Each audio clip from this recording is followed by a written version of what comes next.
గాడిద గుర్రమవుతుందా? అక్బర్ బీర్బల్ కథల్లో ఇప్పుడు ఓ కథను చెప్పుకుందాం. అక్బర్ బీర్బల్ సాయం సమయాల్లో దగ్గరలో ఉన్న నదీ తీరంలో తిరుగుతూ ఉండేవారు రోజు. అలా ఒక సాయంకాలం వేళ వారిద్దరూ నదీ తీరంలో నడుస్తున్నారు. ఇంతలో బీర్బల్కు సంధ్యావందనానికి సమయమై నదిలోకి దిగి సంధ్యావందనం చేయసాగాడు. అక్బర్కు బీర్బల్ ఏం చేస్తున్నాడో అర్థం కాలేదు. ఇంతకు ముందెప్పుడూ బీర్బల్ అలా చేయటం అక్బర్ చూడలేదు. అందుకే అలా ఆశ్చర్యంగా చూస్తున్నాడు. బీర్బల్, ఏం చేస్తున్నావు నువ్వు అని అడిగాడు అక్బర్.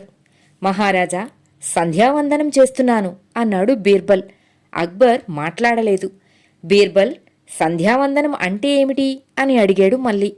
రాజా, ఇది బ్రాహ్మణులు 3 సంధ్యలలోనూ చేసే ఒక విధి విధానం అన్నాడు బీర్బల్.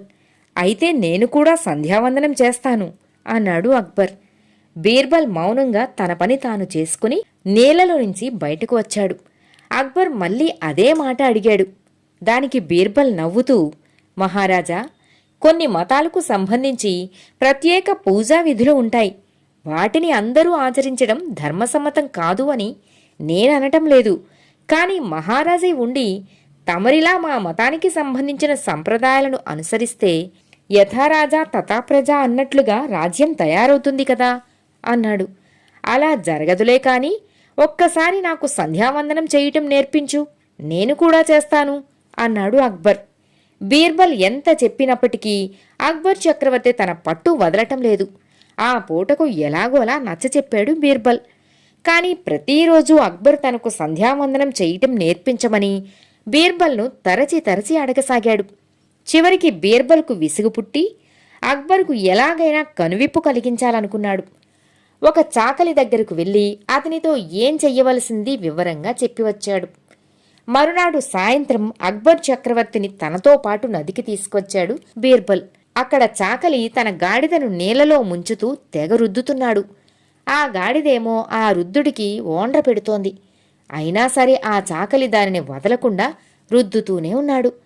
చాకలి ఆ గాడిదను అలా హింసించడం అక్బర్ చూసి కోపం వచ్చి, ఏయ్, ఆ గాడిద అలా అరుస్తుంటే నువ్వు దాన్ని వదలటం లేదెందుకు? అయినా సరే దాన్నెందుకలా రుద్దుతున్నావు అన్నాడు. చాకలి వినయంగా చేతులు కట్టుకుని, రాజా, నాకు గుర్రాలంటే మహా ఇష్టం. కాని కొనే స్తోమతే లేదు. నా గాడిదనిలా రుద్దితే గుర్రమవుతుందని ఓ స్వామీజీ నాకు చెప్పాడు. అందుకే ఇలా రుద్దుతున్నాను అన్నాడు.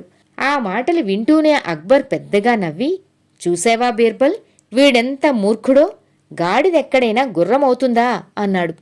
అదేంటి మహారాజా, క్షత్రియుడు బ్రాహ్మణుడవటం సాధ్యపడినప్పుడు ఇది కూడా సాధ్యపడవచ్చు కదా అన్నాడు బీర్బల్ తెలివిగా. బీర్బల్ మాటలు విన్న అక్బర్ చక్రవర్తి అవాక్కయి కాసేపు మౌనంగా ఉండిపోయి తర్వాత నెమ్మదిగా వెళ్ళిపోయాడు. బీర్బల్ హమ్మయ్య అని ఊపిరి పీల్చుకున్నాడు. అక్బర్ చక్రవర్తి మనసు మాటలతో మారదు కనుక ఏదో ఒక సంఘటన ద్వారా వాస్తవాన్ని తెలియజేయాలనుకున్నాడు బీర్బల్. క్షత్రియుడు బ్రాహ్మణుడు కాలేడు. ఈ విషయమే ఆయనకు అర్థం కావాలి. అందుకని చాకలి దగ్గరకు వెళ్ళి అక్బర్ చక్రవర్తి వచ్చే సమయానికి తన గాడిదను నదికి తెచ్చి దానిని బాగా తోమమని, అక్బర్ చక్రవర్తి అతడు చేసే పనిని చూసి ఏంటి అని ప్రశ్నిస్తే తన గాడిద గుర్రంలా మారాలని ఇలా చేస్తున్నాను అని చెప్పమన్నాడు. ఇలా బీర్బల్ బుద్ధిచాతుర్యంతో అక్బర్ చక్రవర్తి విషయాన్ని అర్థం చేసుకుని నెమ్మదిగా మౌనంగా వెళ్ళిపోయాడు. కథ సమాప్తం.